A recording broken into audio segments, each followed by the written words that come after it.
Buenas tardes a todos. Bienvenido a la webinar de responsabilidad profesional médica en la especialidad de medicina del trabajo.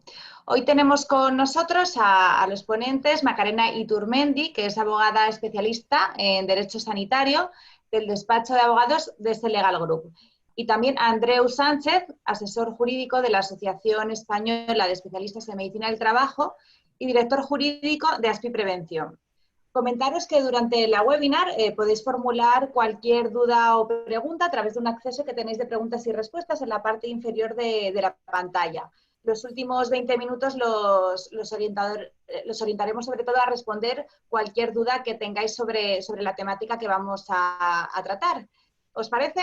Macarena, Andreu, damos Perfecto, comienzo. Diana, muchas gracias. Perfecto. Perfecto. Comenzamos entonces la webinar.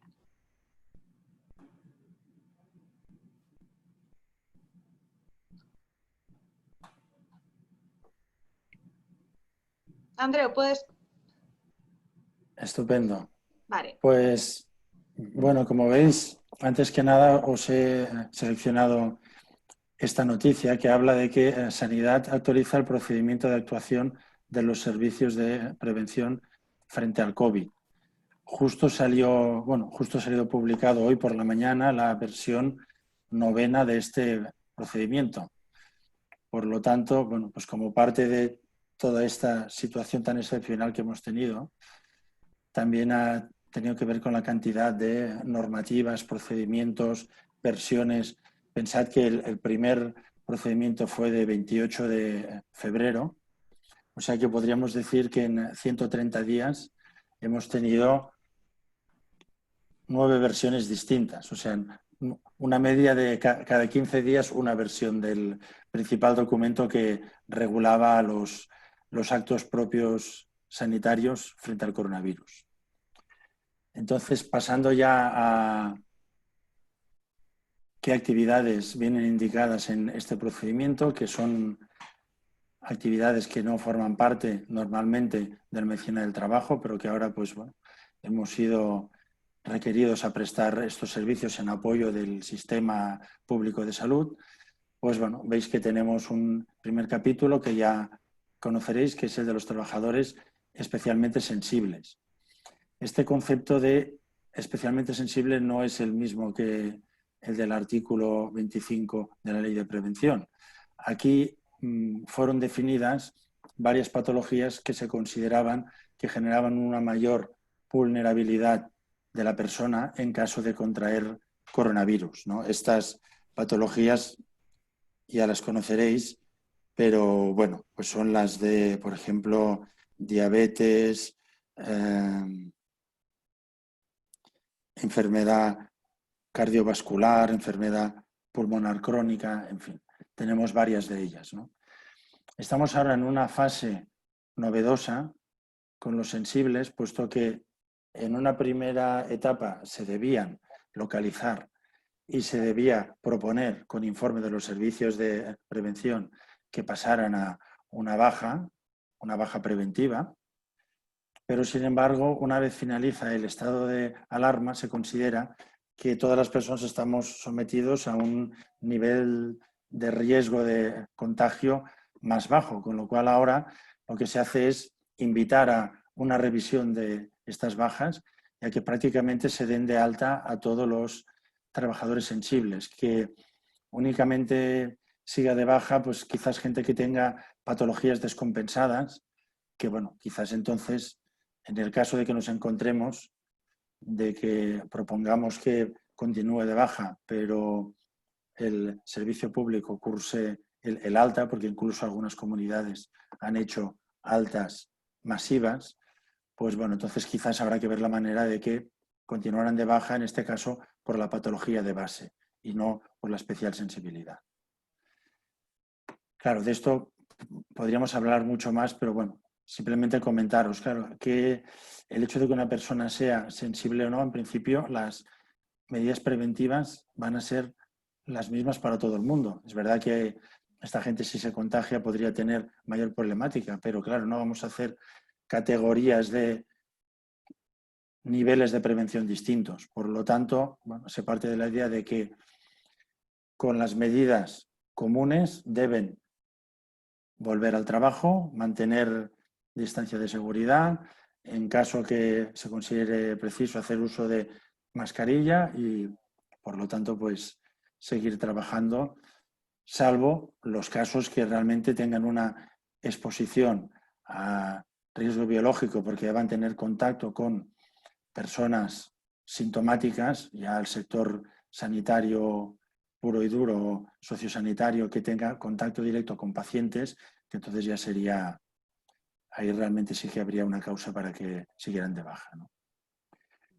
Otra de las cosas que se nos encomienda es respecto de los casos sospechosos, confirmados, contactos estrechos, bueno, notificar estos casos, proponer la IT en su caso y hacer un seguimiento de los contactos estrechos. Esto es una labor que si una persona no es trabajadora, se hace por el Servicio Público de Salud, si es trabajadora, se hace por el servicio de prevención, ya sea propio o ya sea concertado de la empresa, y bueno, pues es un apoyo del Sistema Público de Salud en un momento en el cual pues sufrió un colapso que todos conocemos, ¿no? Comentaros también otro aspecto que hay que tener en cuenta, que es todo lo que tiene que ver con la posible consideración de las bajas por coronavirus como accidente de trabajo. En un primer momento, todas se tramitaban como contingencia común. Sin embargo, a efectos de prestación económica se asimilaban a accidente de trabajo, pero era solamente por el tema del dinero, de la prestación, no de la contingencia profesional, digamos, ¿no? Sin embargo, tuvimos entonces un primer paso hacia esa posible laboralidad, que fue el Real Decreto Ley 13/2020, que en su disposición final primera dijo que cuando se demuestre que el contagio se ha producido exclusivamente en el trabajo, se podía llegar a estimar accidente de trabajo. Yo creo que esto ha tenido por el momento poco desarrollo, porque como veréis, luego se produjo ya una presunción de laboralidad específica para el sector sanitario y sociosanitario. Entonces, esta primera general quedará únicamente para casos, por ejemplo, que hayan sido calificados como contactos estrechos y que, por lo tanto, puedan demostrar que hubo un caso fuente en su centro de trabajo, ¿no? Veremos, esto será vía reclamación frente al INS de cambio de contingencia de la baja y ya veríamos por parte del INS y de los tribunales cómo se resuelve. Para el personal sanitario y sociosanitario, pues bueno, aquí lógicamente había que dar algún paso hacia el reconocimiento del carácter laboral.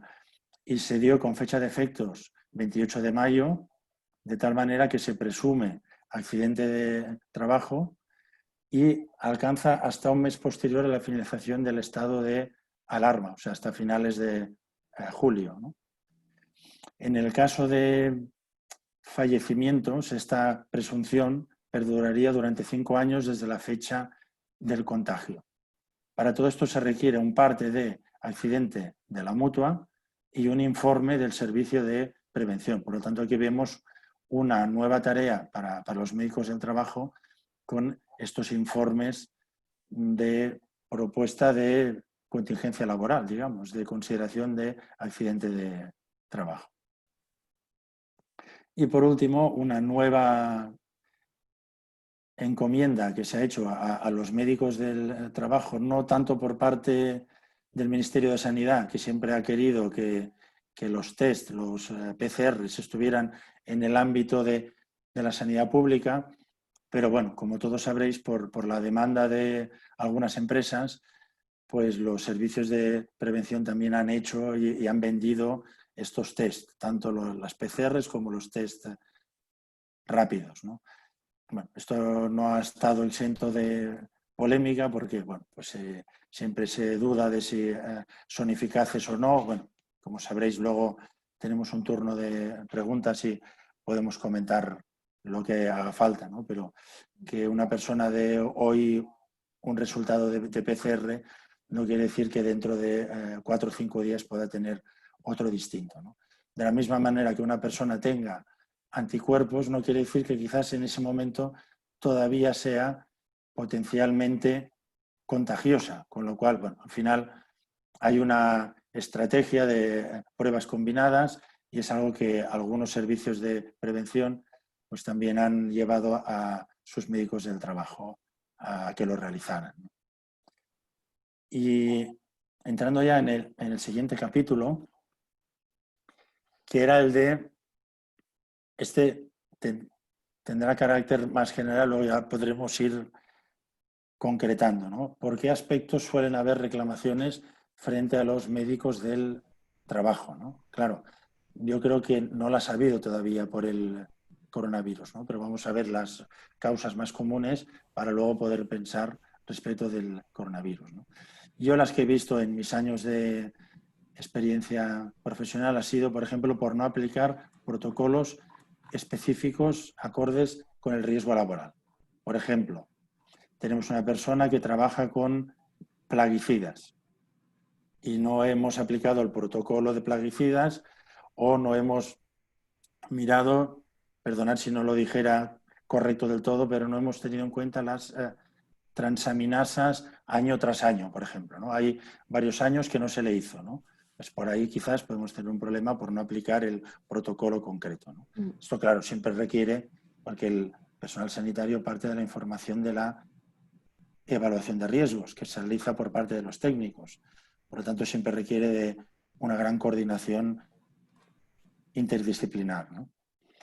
También lo de no hacer protocolos específicos, he visto incluso en vía penal con el caso de la silicosis de las marmolerías, que sabéis que está muy vinculada al trabajo con aglomerados de cuarzo.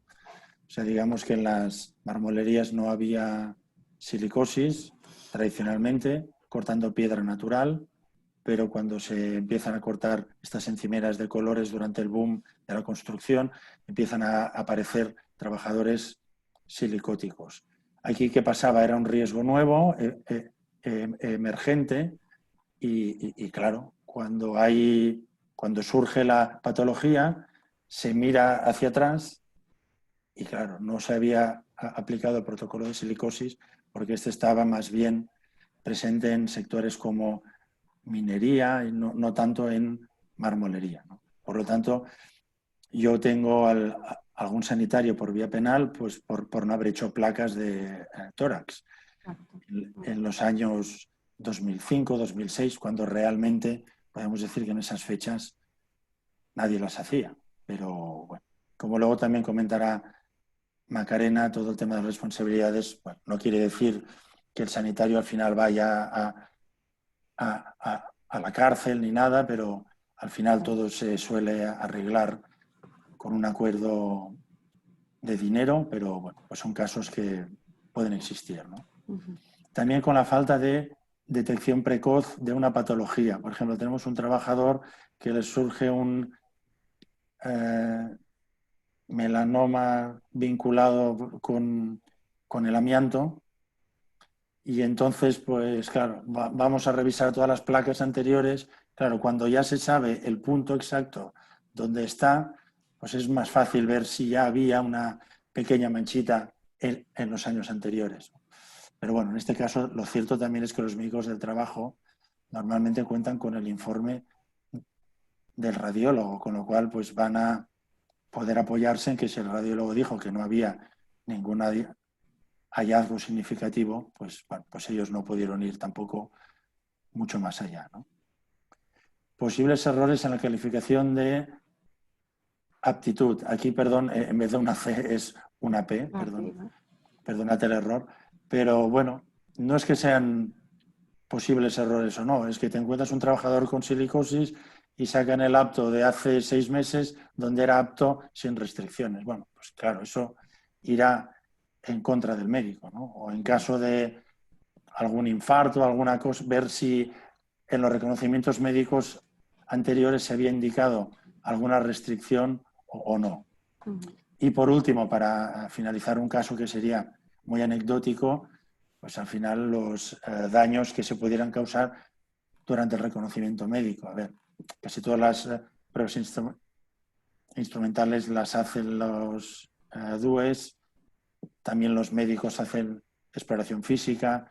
Bueno, realmente tendría que ser algo muy excepcional, ¿no? Que puede tener que ver a veces con los pinchazos, con circunstancias muy concretas, ¿no? Entonces, yo os diría, no veo fácil, o sea, los médicos no suelen ir por vía penal, pero bueno, luego Macarena os lo podrá comentar con más detalle, Sí, es con lo verdad que cual yo creo que sí. lo que procede es que le dé paso para que Macarena pueda entrar más a fondo.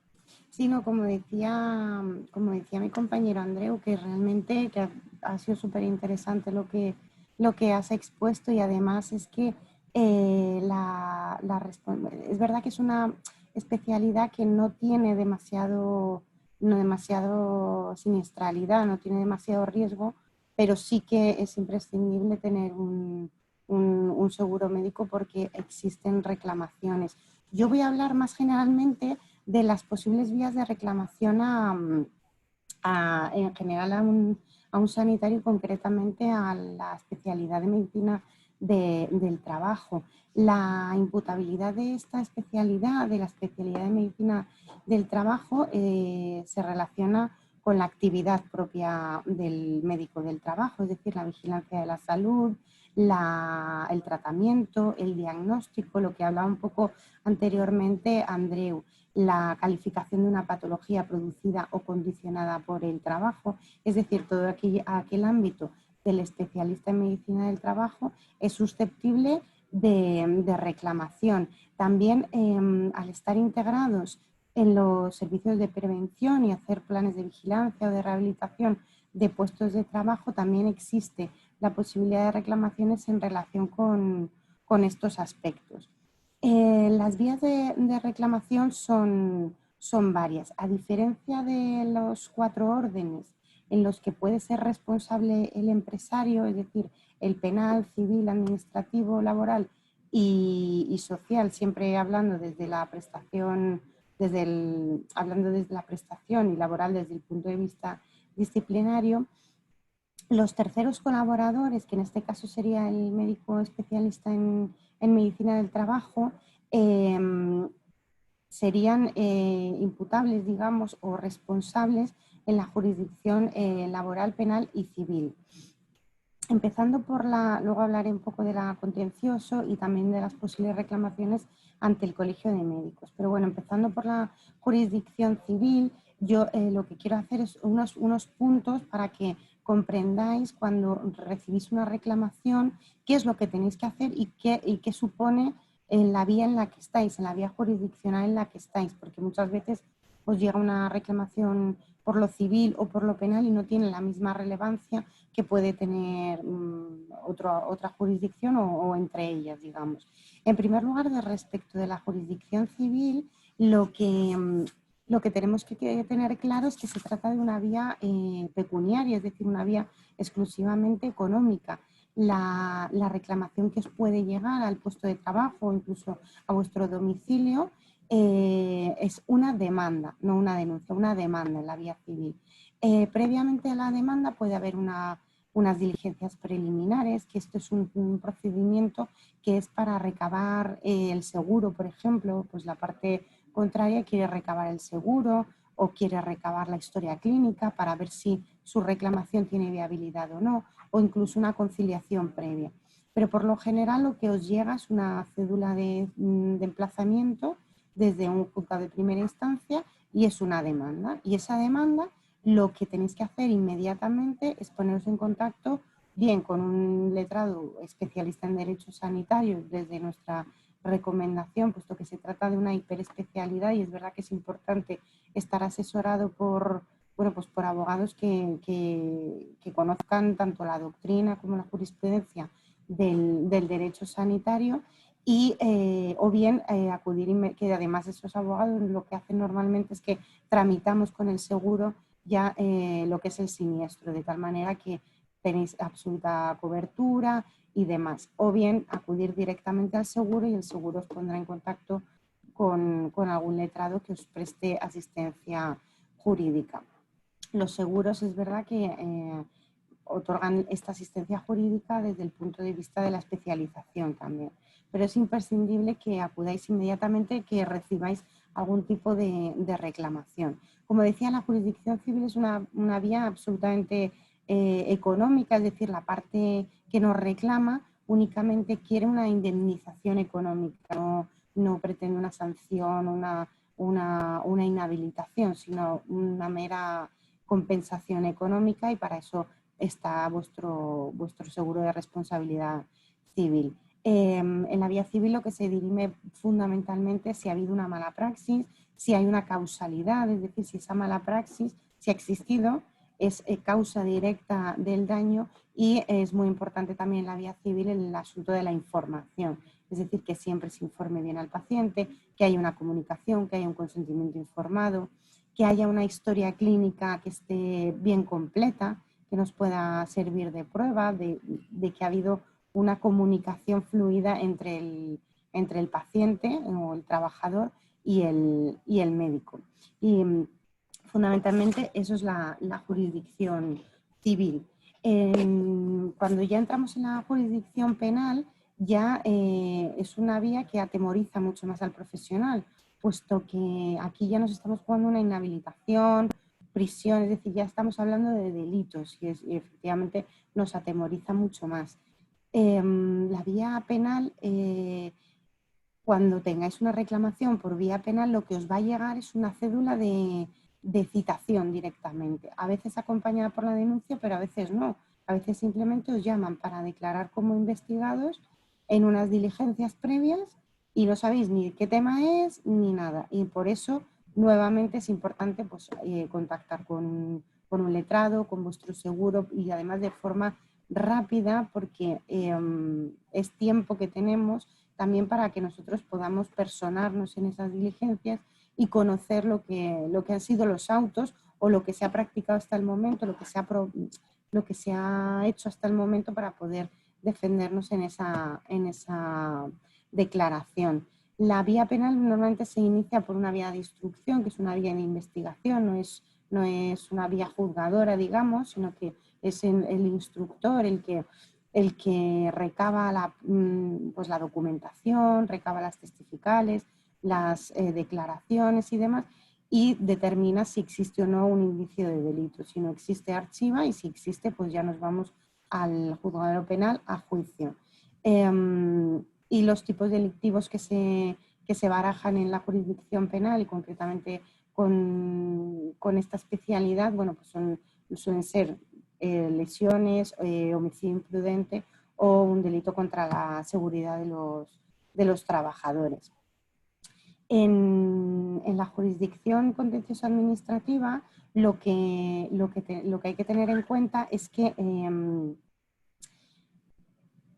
caso de que la jurisdicción contencioso administrativa se refiere tanto a la sanidad pública como a las mutuas, etcétera. Y en este caso el médico especialista en medicina del trabajo no resulta imputable. Es decir, que cuando hay una condena en una demanda contencioso administrativa, se absuelve o se condena a la mutua, a la administración sanitaria, con lo cual el médico aquí no tendría responsabilidad. Pero es cierto que una vez que ha habido una condena, puede ser que tanto la mutua como la administración sanitaria quiera repetir contra el médico si la sentencia determina que ha habido responsabilidad de ese médico. En ese caso, nuevamente nos volvemos a la vía civil en caso de una acción de repetición, una demanda que es como volver a demandar sobre un caso ya juzgado. Luego también tenemos las reclamaciones ante el Colegio de Médicos. Suelen ser reclamaciones ante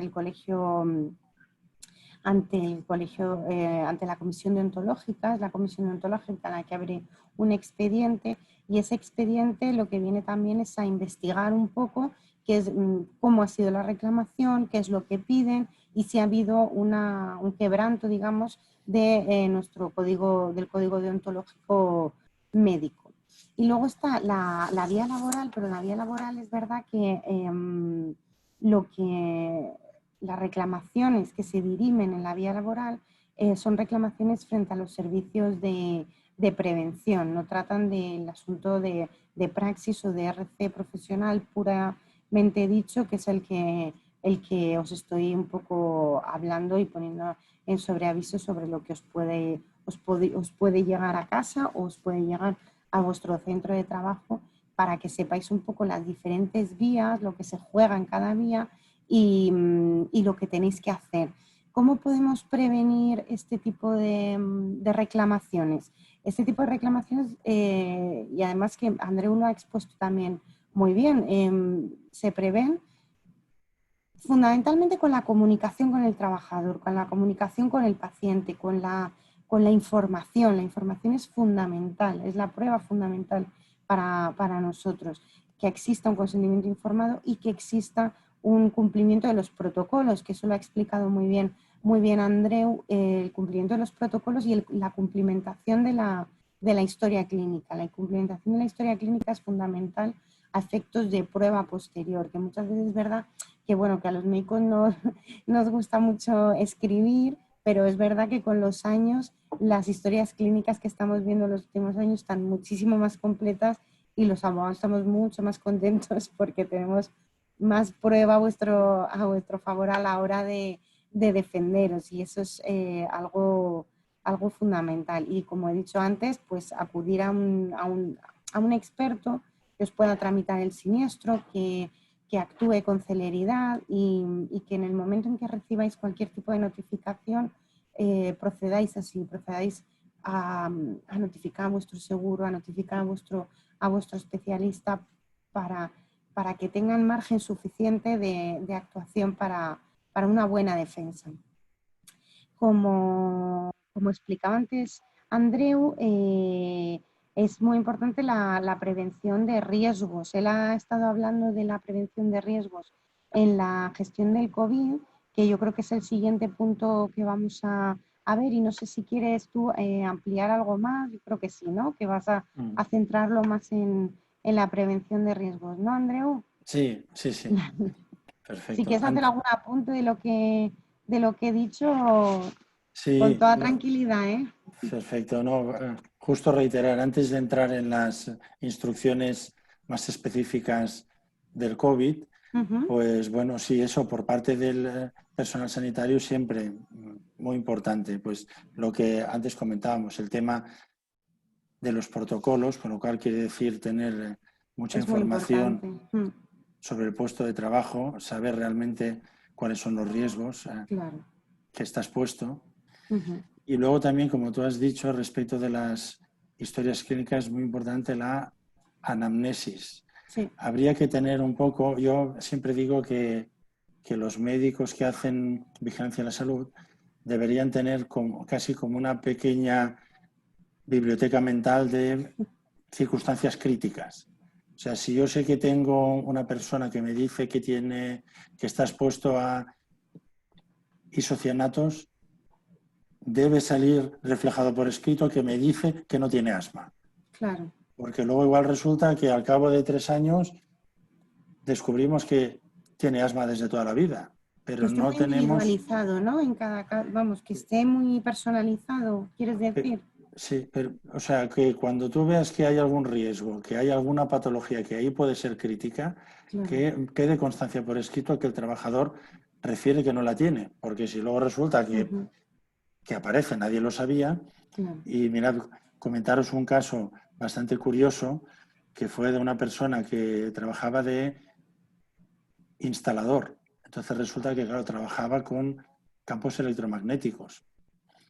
Había pasado ya 3 reconocimientos, hasta el cuarto, cuando él dijo que sentía como un dolor en el pecho y dijo, por cierto, llevo marcapasos. Dices, pero esto usted no lo ha dicho nunca. O sea, había pasado por 3 reconocimientos, él no lo había referido y nadie preguntó. Luego además resulta que como era un modelo bastante antiguo, pues estaba contraindicado para los campos electromagnéticos, ¿no? Entonces, muy importante en la anamnesis descartar patologías críticas según el riesgo, para que si luego surgen podamos decir que el trabajador no lo comunicó, que realmente fue preguntado por ello, ¿no? Nos estaba preguntando un asistente si la vía de mediación, si la contemplábamos. Le estaba contestando en este momento, pero a ver, no es una vía jurisdiccional, digamos, pero es una vía absolutamente válida, porque yo soy mediadora inscrita en el Ministerio y es una vía que también se utiliza bastante. O sea, que es una vía perfectamente válida. Lo que es cierto es que me he centrado en las vías jurisdiccionales, digamos. Perdón, Andreu. Y luego para centrar en el tema del coronavirus, bueno, pues al final, como os digo, ha habido tanta normativa, tantas instrucciones, yo aquí os he puesto las más importantes, que es para trabajadores sensibles, tenemos unos anexos en el procedimiento y hay unas instrucciones del INS que son de 17 de junio. Para comunicación de casos sospechosos, confirmados o contactos estrechos, pues también tenéis la referencia, el tema de accidente y bueno, y para la detección y notificación hay una estrategia publicada por el Ministerio de Sanidad y luego hay unas instrucciones sobre la realización de las pruebas diagnósticas. Todo esto, claro, si aquí ponía todos los links, ya no cabía. Podéis consultar los links, podéis acceder en este link que se llama Aspectos Jurídicos del Coronavirus y PRL, que es un artículo que he ido poniendo todo lo que vas viendo durante todos estos días de esta circunstancia tan excepcional, ¿no? Y luego el documento, perdón, lo podéis descargar, ¿vale? En la página de inscripción de la Asociación Española de Especialistas en Medicina del Trabajo, donde os habéis inscrito, os podéis descargar el documento que está ya subido, de hecho, ¿vale? Con todos los enlaces correspondientes que comenta Andreu. Perfecto. Y luego aquí un punto que quizás Macarena también podrá comentar, bueno, ya lo ha dicho, ¿no? La importancia de tener una buena póliza, una cobertura civil. Claro, a veces preguntan los profesionales... Es que como es una especialidad que realmente no tiene mucha siniestralidad, pero es verdad que cuando la tiene, la tiene. Entonces siempre es bueno estar bien cubierto, ¿no? Claro. Es de las más riesgosas, digamos, pero hombre, sí que es importante, es imprescindible. Claro, allí hay que ver si tú eres, si tú estás trabajando para un servicio de prevención ajeno, pues debes estar cubierto por la póliza del mismo. Eso es muy importante que, bueno, además es que es por ley, los servicios de prevención ajenos tienen que tener una póliza que cubra todas las actuaciones técnicas y sanitarias, ¿no? Si no la tuvieran o si tuvieran alguna exclusión, responderían directamente, porque siempre que sea un daño cometido por un profesional siguiendo instrucciones del empleador, pues es el empleador quien responde. Lo que pasa es que, bueno, para no tener que entrar en el carácter de las instrucciones, para que todo fluya, es mucho mejor que no haya dudas con la cobertura de la póliza. Y luego también tenéis la del Colegio de Médicos, con lo cual probablemente podéis estar jugando, según el caso, con dos pólizas. No sé si Macarena quiere comentar. ¿Quieres añadir algo, Macarena? Pues sobre las dos pólizas, dices, o la de prevención y la personal. Sí, bueno, que si tienes un caso, comunicas a ambas, ¿no? Sí. Y así Hombre, pues... siempre es mejor, sí, a ambas. Con lo cual, ambas pues, y además informando que existe esa póliza, porque cuando hay concurrencia de pólizas es importante notificarlo a los dos. Claro, pues a veces es más sencillo irte al abogado especialista porque él ya puede valorar si hay concurrencia de pólizas o no y tramitar el siniestro, pero si no, se notificaría a la póliza de responsabilidad profesional propia, digamos, la personal, y advirtiendo que existe que también está cubierto por la póliza que está contratada por prevención. Claro, y ahora sí que comentaros, las de los servicios de prevención, por ley no pueden tener ningún tope, no pueden tener ningún límite. No lo sé, lo desconozco, las de los colegios de médicos, pero sí que a veces las de las empresas, cuando te ves en algún caso penal con el empresario, pues a veces tienes el problema de que tienen un tope de 60.000 euros, 90.000 euros. Claro, pensad que cualquier patología que sea algo seria, pues ya podemos No, hablar de unas claro, claro. cifras Por eso muy superiores. las pólizas de responsabilidad profesional personales, digamos, son pólizas con una cobertura muy alta. Claro. Muy alta. Sí, Y sí, sí. además que con el nuevo baremo se han aumentado, vamos, potencialmente. Son Sí. pólizas de mucha cobertura más que suficiente, digamos. Perfecto. Pues ya casi que daríamos paso al siguiente punto. Vale. Pues bueno, yo voy a hablar un poco de un par de sentencias que he considerado interesantes para que veáis un poco por dónde respiran los tribunales y cómo puede afectar esto en un ambiente de un servicio de prevención o de una mutua. Hay más sentencias, pero para no alargarnos demasiado, la primera sentencia es una sentencia del Tribunal Superior de Justicia del País Vasco. Es de la Sala de lo Contencioso Administrativo de septiembre de 2015 y es una demanda de responsabilidad patrimonial en la que se reclamaba una inadecuada atención de los médicos de la mutua en la selección de medios de diagnóstico y de tratamiento de un esguince de rodilla de un jugador profesional de baloncesto.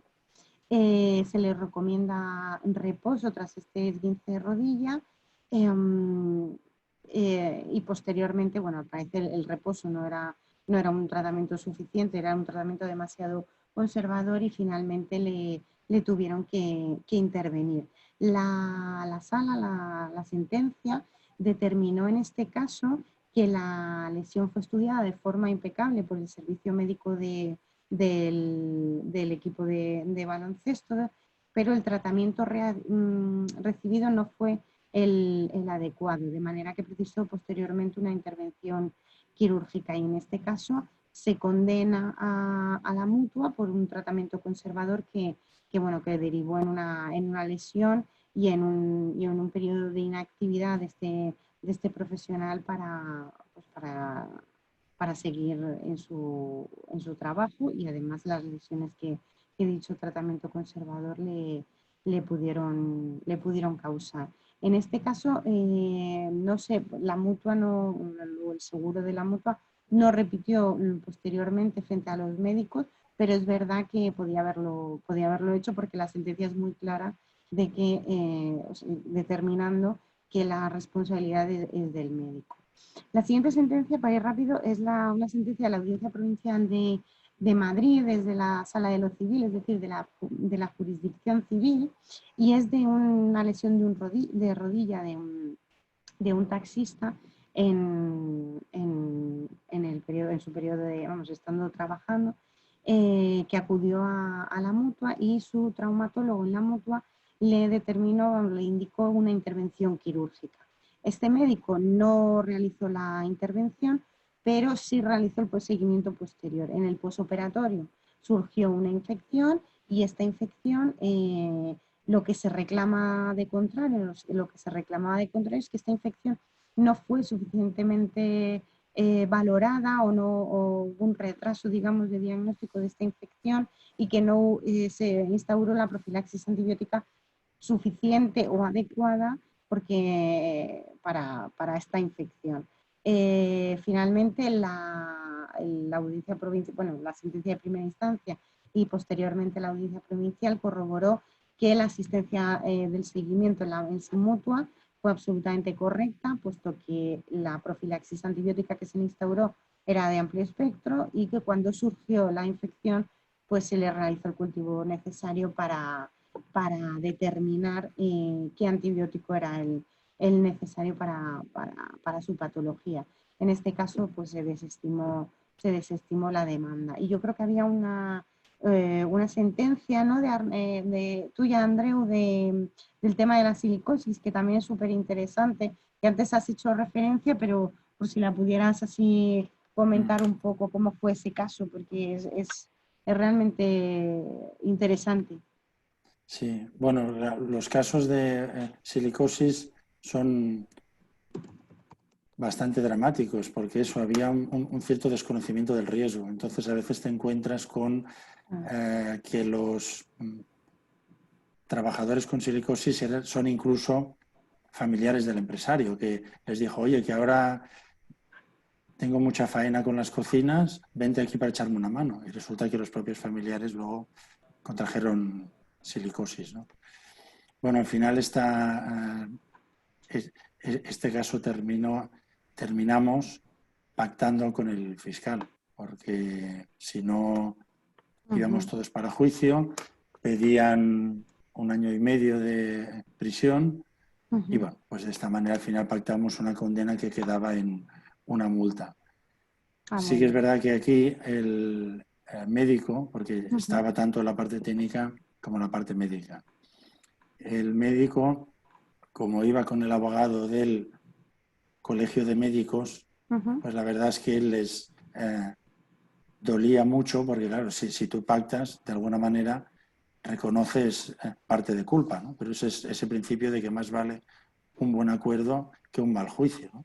No, y quedando en falta además que al final que no hubo inhabilitación, ¿no? Exacto, Claro. al final ya quedó simplemente en pagar una multa y ya está, sin más.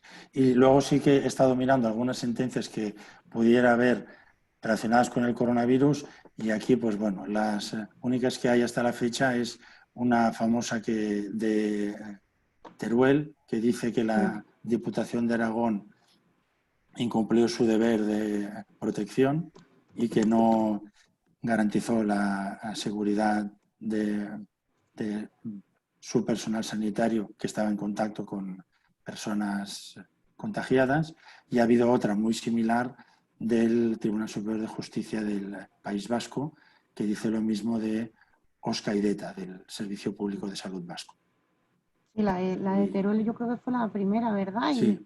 Y sí, fue muy comentada, digamos, entre nosotros, sí.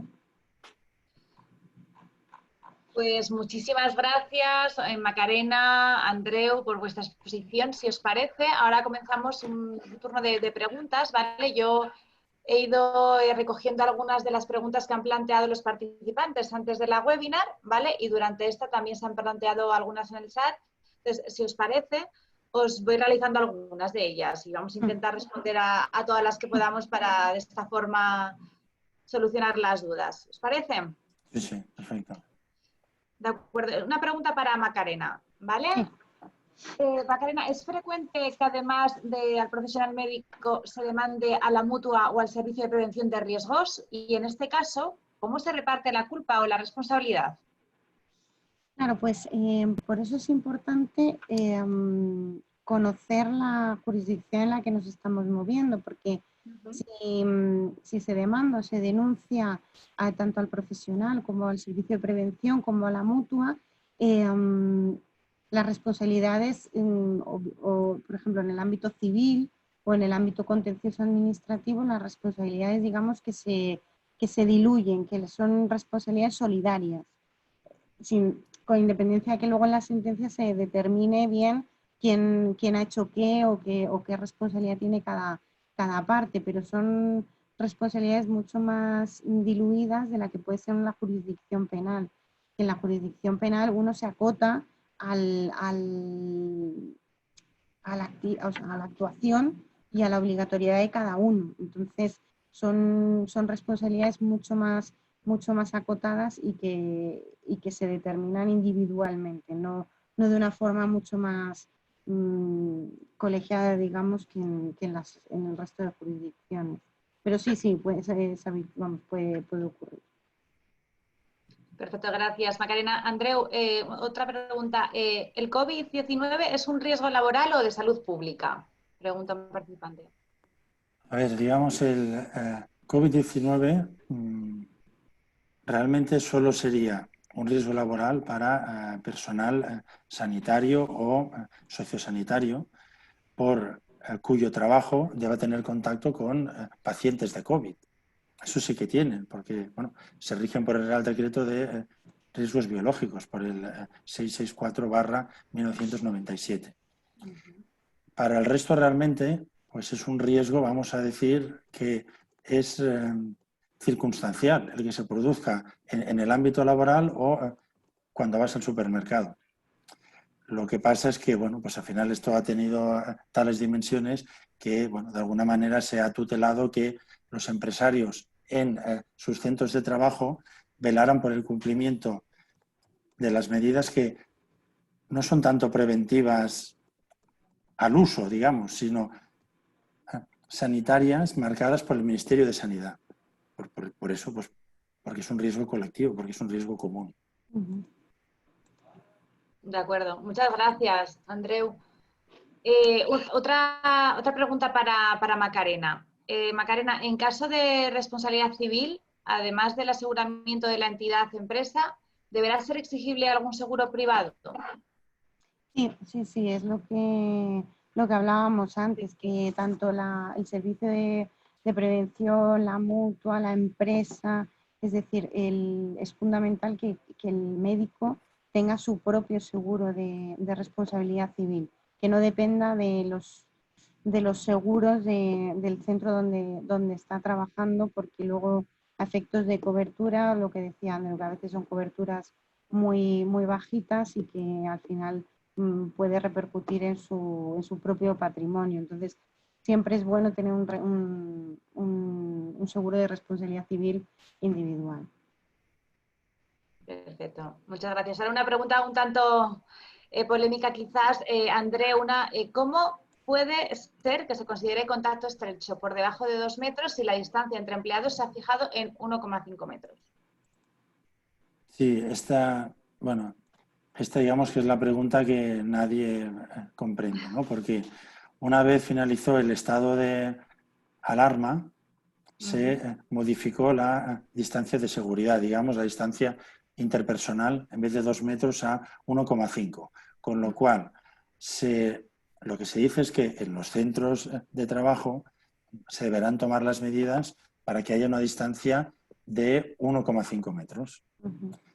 Y eso se ha modificado en este procedimiento de los servicios de prevención que antes comentábamos, se ha modificado en todos los apartados, salvo en el que define contacto estrecho, ¿no? Entonces ahí todavía pone 2 metros, con lo cual esto es algo que no nos cuadra. ¿Por qué? Porque si tú estás con la distancia de 1,5 cumpliendo con la normativa sanitaria, pero de repente tienes un contagio, pues entonces resulta que pueden pasar a ser contacto estrecho prácticamente todos los compañeros que hayan estado allí, ¿no? Esto es algo que supongo que lo corregirán, porque o sea, no entra en la cabeza de nadie tomar unas medidas sanitarias por parte del empresario que sin querer está creando contactos estrechos, ¿no? Por lo tanto, debían ser ambas, o ambas 2 metros o ambas 1,5 metros. Y preguntan justo sobre esto, están preguntando si la distancia entre espalda y espalda, ¿cuánto debería ser? ¿1 metro? Igual, ¿no? Supongo, Andreu, que será Es también... que eso no Claro, se concreta, viene lo de 1,5 metros. Esto sería cosa casi del bar, ¿no? De trazar la línea, ver si el hombro o el pie, bueno, al final mínimo 1,5 metros. Perfecto, muchas gracias, Andreu. Otra pregunta para Macarena en este caso. ¿Pueden los trabajadores denunciar a la empresa por poner en riesgo su salud por falta de EPIs? ¿Qué posibilidad de imputación existe para el servicio de prevención? Sí, claro, se puede presentar una denuncia por un delito contra la seguridad de los trabajadores, sí, porque si ese trabajo requiere ¿no?, de la utilización de un EPI y los EPIs pues o están en mal estado o no se les dan las mascarillas, digamos, concretas para cada trabajo y demás, pues sí que es susceptible, ¿no?, de una denuncia. ¿No, Andreu? ¿Tú estás de Sí, acuerdo? sí. Sí, ¿no? Aquí yo creo, pasa que al final yo creo que una de las imágenes de la pandemia será la de las mascarillas del Decatlón, ¿no? ¿Quién podía pensar que eso iba a ser de uso sanitario, ¿no? Entonces, sí que es cierto que Las de se buceo. entiende que esto ha sido dentro de una excepcionalidad donde no había EPI suficientes, había rotura de los stocks, incluso en este procedimiento que hemos comentado de los servicios de prevención, en el anexo 3 hasta da unas consignas de si no tienes un EPI, usa otro como alternativa. O sea, hasta Claro. pone, si no dispones de un guante X, utiliza 2 guantes Y. Claro, esto no tiene que ver con la prevención normal. Claro, Porque yo me si, refería a la situación normal de una empresa pues de claro, porque es pintura, que por ejemplo. Sí. con la prevención normal, sin Ujú, EPIs, no se puede claro, trabajar. Pero claro, lo que no se podía haber hecho tampoco es decir, cerramos los hospitales ya. porque el personal sanitario Claro, porque es una no tiene EPIs, con situación lo cual ha sido excepcional, eso una es. situación realmente Mm, como de batalla total, muy, muy fuerte, ¿no? totalmente. Entonces luego faltará ver por parte de los tribunales, yo creo que eso será juzgado con mayor benevolencia que un entorno donde sí que hay EPIs disponibles y no Ujú, hay un caos tan extremo como el que llegó a haber, ¿no? claro.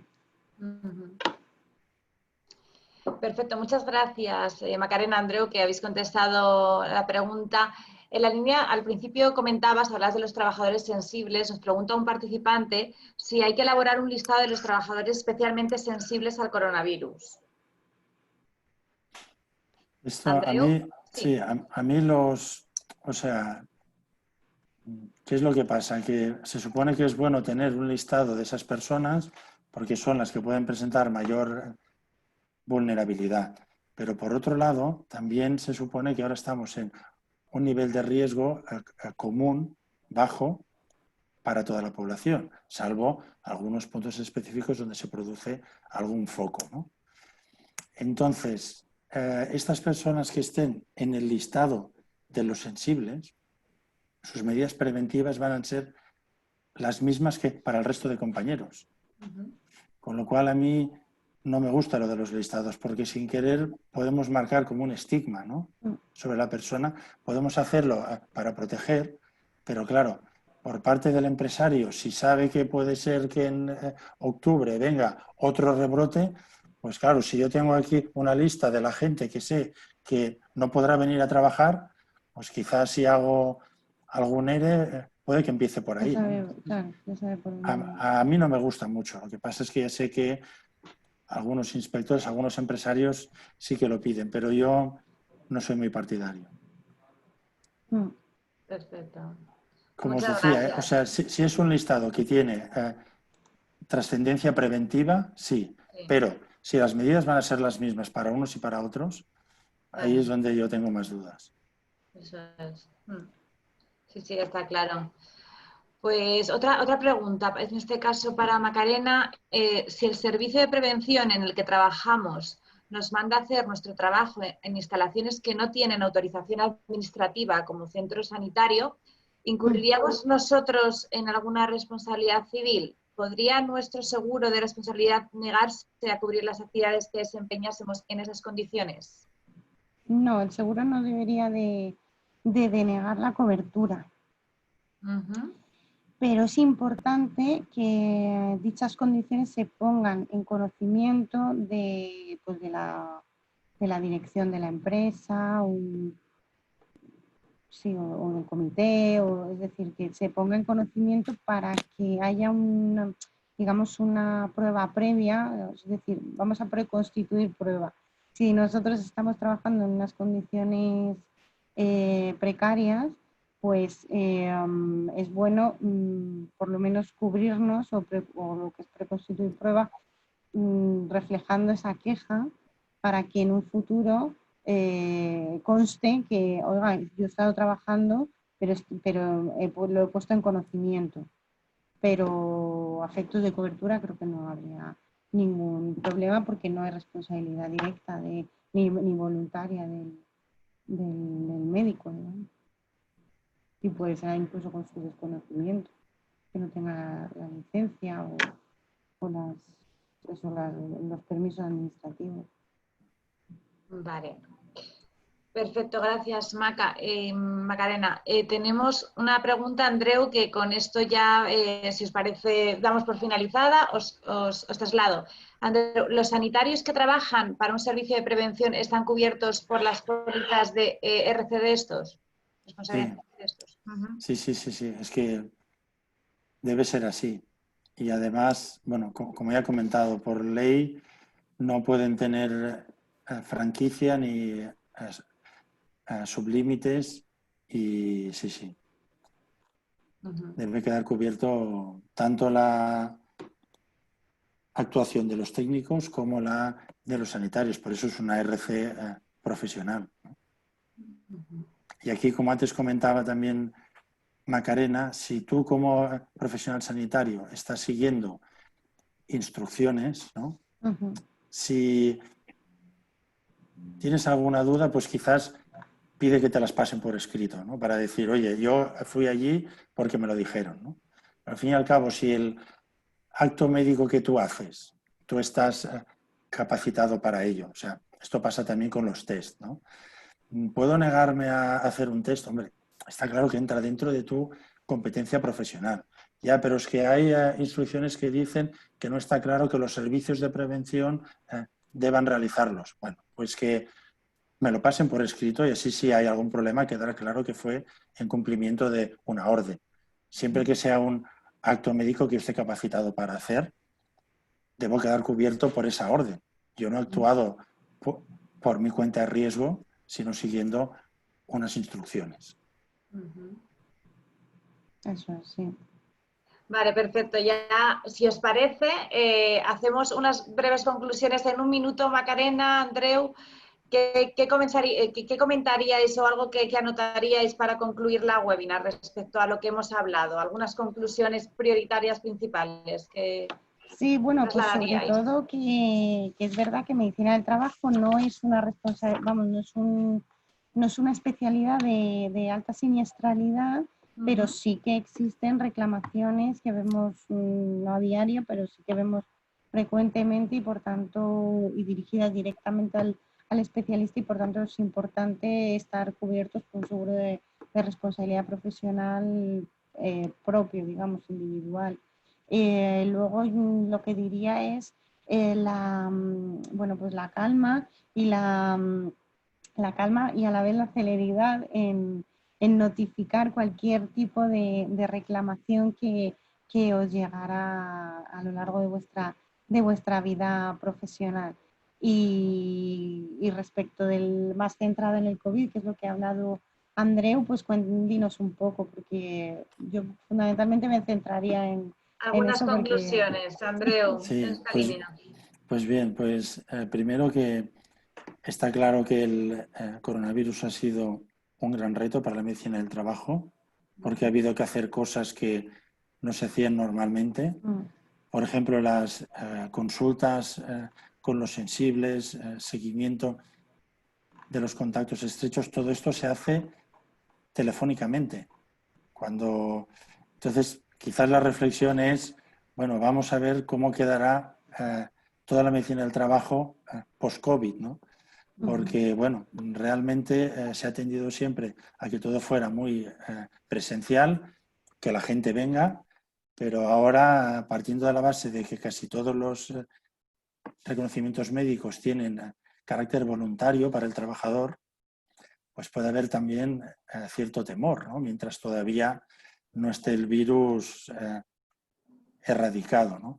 Por lo tanto, habrá que buscar algunas otras fórmulas de que si los trabajadores no vienen, que la medicina del trabajo vaya hacia el trabajador, porque si no, perderemos el seguimiento sanitario de bastante población laboral. Pues perfecto, muchísimas gracias a los dos, a Macarena, a Andreu, muchísimas gracias a los participantes que han estado presentes de alguna forma en esta webinar. Y bueno, seguiremos con el tema y cualquier duda o pregunta que os surja, pues estamos en contacto.